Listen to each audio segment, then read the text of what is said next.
तमाम जानकारी के लिए आपका।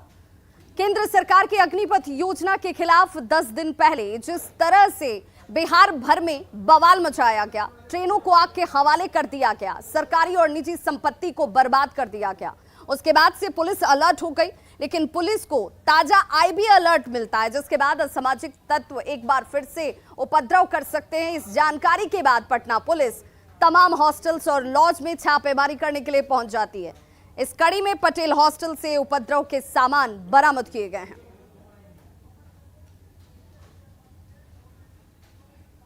तो पटना विश्वविद्यालय के सैदपुर छात्रावास का इतिहास काफी बदनाम पहले से ही रहा है। यहां रहने वाले छात्र वर्चस्व दिखाने के लिए कभी किसी को गोली मार देते हैं तो कभी किसी पर हमला कर देते हैं।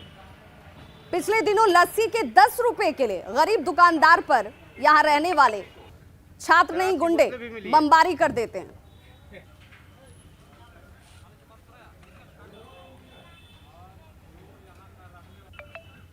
और ऐसे में कई गंभीर सवाल उठते हैं। सवाल यह उठता है कि छात्रावास पर क्या असामाजिक तत्वों ने कब्जा कर रखा है? यह असामाजिक तत्व इस छात्रावास का इस्तेमाल कर रहे हैं क्या? पटना के किन किन हॉस्टल में अपराधियों का कब्जा है, यह सवाल है और सवाल का जवाब यहां के स्थानीय प्रशासन को ढूंढना है। क्या असामाजिक तत्व छात्रों का इस्तेमाल कर रहे हैं? इन्हें एक सेफ गार्ड के तौर पर इस्तेमाल तो नहीं किया जा रहा, और अगर ऐसा किया जा रहा है तो यह ज्यादा विस्फोटक स्थिति है। पटना के छात्रावासों में छात्र हैं या गुंडे, इस सवाल का जवाब देना होगा। छात्रावास गुंडों का अड्डा बन जाए तो फिर क्या होगा, अंदाजा लगाना मुश्किल नहीं है। छात्रावासों से तबाही फैले तो समाज कहां जाएगा? इन गुंडों से पुलिस सख्ती से क्यों निपटती नहीं है, यह भी अपने आप में बड़ा और गंभीर सवाल है। पटना पुलिस प्रशासन ने अधिकारियों की माने तो पुलिस लगातार कार्रवाई कर रही है। आईबी ने भी अग्निपथ योजना के विरोध में चल रहे आंदोलन को लेकर जो अलर्ट जारी किया, उसके मद्देनजर सभी हॉस्टल्स पर पुलिस की नजर है। लेकिन ये तात्कालिक नजर से क्या हल निकलेगा, ये अपने आप में एक सवाल है, क्योंकि ये कार्रवाई बार बार होनी चाहिए, हर बार होनी चाहिए। बड़ी खबर जमुई से, जहां अज्ञात अपराधियों ने डॉक्टर की पीट पीट कर हत्या कर दी है। घटना चरका पत्थर थाना क्षेत्र के नया डी के पास की बताई जा रही है। मृतक की पहचान दिलीप यादव के तौर पर हुई है, जो नया डी गांव का रहने वाला है। घटना रविवार देर रात की है और खबर के मुताबिक ग्रामीणों ने डॉक्टर के शव को देखा और इसकी सूचना पुलिस को दी जाती है। मौके पर पहुंची पुलिस ने शव को कब्जे में लेकर पोस्टमार्टम के लिए भेज दिया है और मामले की जांच शुरू कर दी गई है। मृतक के परिजनों में शोक का माहौल है। हमारा ये चचेरा भाई है डॉक्टर साहब, जो 7:45 में गए थे बिन्ही एक लेबर मिस्त्री को पैसा देने के लिए। उसी क्रम में अज्ञात आदमी ने उसे जान से मार दिया। दिलीप यादव अपना ये छोटा मोटा डॉक्टरी करते थे, जो गांव में लोग करते हैं। ये बिंझी गांव है, वहाँ गए थे किसी का इलाज करने, वहीं से लौट रहे थे। उसी क्रम में इनका कुछ, जैसे लोग बता रहे हैं, ये मार दिया गया है और हम जांच कर रहे हैं इसको। छपरा में स्कूलों में बच्चों की अच्छी पढ़ाई के लिए स्मार्ट क्लासेस की सुविधा शुरू की गई थी, लेकिन ये सुविधा अब अपने उद्देश्यों से भटकती हुई नजर आ रही है। दरियापुर में एक सरकारी स्कूल का वीडियो वायरल हो रहा है, जिसमें बच्चे अश्लील भोजपुरी गीत सुनते नजर आ रहे हैं और ये वो वायरल वीडियो है। स्मार्ट क्लास के स्क्रीन पर ये वीडियो जब प्ले हो रहा है तो क्लास में शिक्षक भी बैठे हुए दिखते हैं। वीडियो सोशल मीडिया में वायरल होते ही लोग सिस्टम पर अब तरह तरह के सवाल खड़े कर रहे हैं कि जब स्कूल में इस तरह की शिक्षा दी जाएगी तो आगे चलकर इन बच्चों का क्या होगा, ये बच्चे क्या बनेंगे, ये समझा जा सकता है। ये वायरल वीडियो दरियापुर प्रखंड के आरबी हाई स्कूल परसोना का बताया जा रहा है।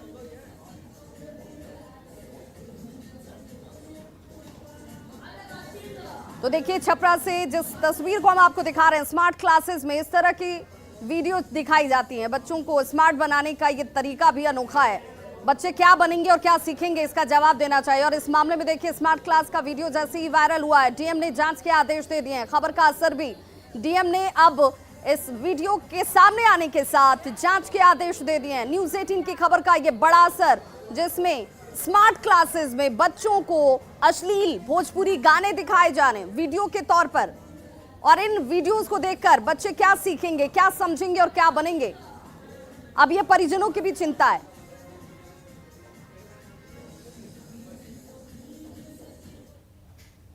ड्रग इंस्पेक्टर जितेंद्र कुमार के ठिकानों पर छापेमारी के मामले में इस वक्त ताजा अपडेट सामने आ रहा है, जिसमें छापेमारी में जितेंद्र कुमार की कुल 27 संपत्ति के दस्तावेज बरामद किए गए हैं। संपत्ति बिहार के बाहर दूसरे राज्यों में भी है और इसके अलावा उनकी बेनामी संपत्ति को लेकर भी कई अहम जानकारियां हाथ लगी हैं। तलाशी में विभिन्न बैंकों के 8 पासबुक, निवेश से जुड़े कागजात हाथ लगे हैं। आपको बताते चलें कि अब तक की छापेमारी में ड्रग इंस्पेक्टर के घर से 4 करोड़ 11 लाख रुपए नकद बरामद किया गया है।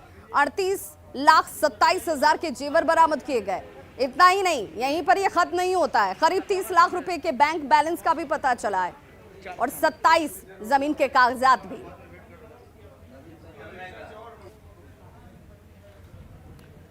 बड़ी खबर किशनगंज से, जहां लकड़ी की तस्करी का खुलासा हुआ है। मक्के की आड़ में लकड़ी की तस्करी की जा रही थी। ट्रक से सागवान की लकड़ी जब्त की गई है। जब्त लकड़ी की कीमत जो है वो 15 लाख रुपए बताई जा रही है। रामपुर चेक पोस्ट पर कार्रवाई की गई, जिस दौरान 3 लोगों को गिरफ्तार किया गया और अब इनसे पूछताछ जारी है।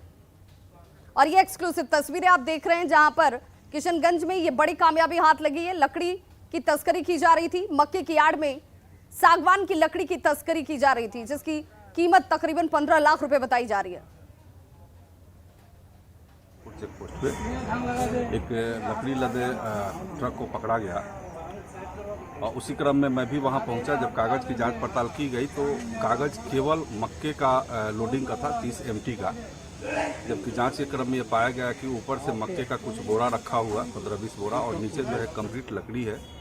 फॉरेस्ट विभाग को भी बुलाया गया था। इन लोगों का कहना है कि सागवान की लकड़ी है। पूर्व मध्य रेलवे की ओर से यात्रियों की सुविधाओं में लगातार विस्तार किया जा रहा है। आम यात्रियों के साथ साथ अब दिव्यांगों के लिए भी पूर्व मध्य रेलवे विशेष इंतजाम कर रहा है। पटना जंक्शन पर नेत्रहीन दिव्यांगों के लिए ब्रेल लिपि मैप मुख्य द्वार पर ही लगा दिए गए हैं। देखिए हमारे संवाददाता धर्मेंद्र कुमार की रिपोर्ट। पूर्व मध्य रेलवे में यात्रियों की सुरक्षा के लिए तमाम उपाय किए जा रहे हैं। आम यात्रियों की सुविधा के साथ साथ अब जो नेत्रहीन यात्री होंगे उनके लिए भी पटना जंक्शन पर व्यवस्था की गई है।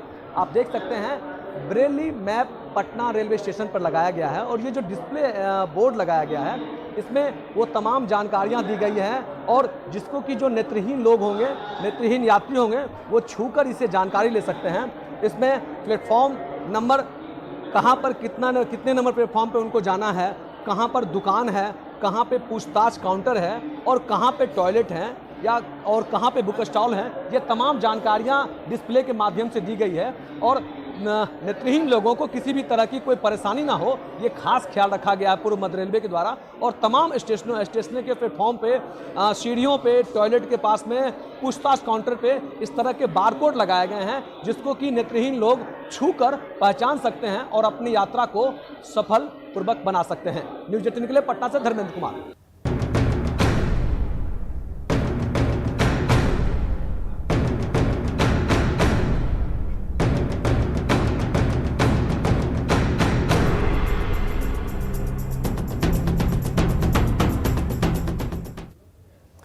और बाढ़ से बड़ी खबर आ रही है, जहां के घोसवरी में डायवर्जन जो है वो बह गया है। बगदाही नदी पर यह डायवर्जन बना हुआ था जो अब बह चुका है और इस वक्त त्रिमोहान पंचायत के लोग जो हैं वो मुश्किलों में हैं। 5 गांव का संपर्क प्रखंड से पूरी तरह से कट गया है। प्रशासन पर ग्रामीण जो है लापरवाही का आरोप लगा रहे हैं। तो त्रिमोहान पंचायत के लोगों की परेशानी इस वक्त बढ़ चुकी है और तस्वीरें आपके सामने है। यहाँ पर आज से 1 दिन पहले डायवर्जन था जो कि अब बह चुका है। अब लोगों के लिए आवाजाही एक बड़ी समस्या बन गई है। 5 गांव का प्रखंड से संपर्क पूरी तरह से टूट चुका है और लोगों ने लापरवाही का आरोप लगाया है प्रशासन पर। पहले हम लोग बैठ गए हैं, बैठने के बाद क्या एकदम व्यवस्था हो सकता है उसको हम लोग यथाशीघ्र करवाएंगे और हम अपने बड़े पदाधिकारी को भी संदर्भ में सूचना देना चाहते हैं। लेकर के उनकी जैसा निर्देश उनको प्राप्त होता है वैसा ही। जब पानी आया न सर तो सब मशीन ऊपर कर लिए और उसका बाद हम बोले कि आपका कंपनी वाला को एक उसको बुलाइए। हम सब गांव वाले बोले कि ड्रम पुल हमको आने जाने के लिए बना दीजिए, हमको आने जाने में बहुत तकलीफ़ हो रहा है। और वो आया वो डोजर उजर मंगवाया, छड़ उड़ लोड करके वो अपना मशीन उशीन लेके चले गए। पूर्णिया के अमौर में कनकई नदी के बहाव से एक पुल ध्वस्त हो गया। करीब 40 फीट लंबा पुल ध्वस्त होने से अब अमौर प्रखंड के डहू बाड़ी से नेहरा कोल के बीच आवागमन ठप हो गया है। कहीं आने जाने के लिए अब लोगों को जो सहारा है वो सिर्फ नाव का है। वहीं कनकई के वजह से कटाव हो रहा है और 100 से ज्यादा घर नदी में विलीन हो चुके हैं। मुख्यमंत्री के निर्देश पर तालबाड़ी गांव में कटाव निरोधी कार्य किए गए हैं, लेकिन लोगों का ये कहना है कि जब तक समस्या का स्थायी निदान नहीं होगा तब तक कटाव पर रोक लग नहीं सकता है। और देखिए आपके सामने तस्वीरें भी हैं और किस तेजी से कनकई नदी जो है वो कटाव कर रही है। 100 से ज्यादा मकान घर जो है यहाँ लोगों के वो अब नदी में विलीन हो चुके हैं, अब उनका अस्तित्व खत्म हो चुका है। लोगों का ये कहना है कि कोई स्थायी समाधान निकाला जाना चाहिए, क्योंकि ये हर साल और हर बार की तस्वीर है।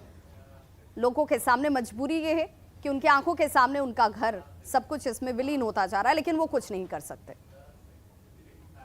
और बचने का कोई उम्मीद नहीं है। कोई उम्मीद नहीं है। बार बार 2 बार काम किया, बोरी वोरी कौन सी डाला, सब तो चला गया वो करके, सब हो गया। कम से कम 100 घर तो चला गया। अभी हम लोग ये सब 200-250 घर का ये टोला है, ये भी जाने वाला है। जाने वाला है। सब तो घर तोड़ रहा है, इधर भी है तोड़ रहा है।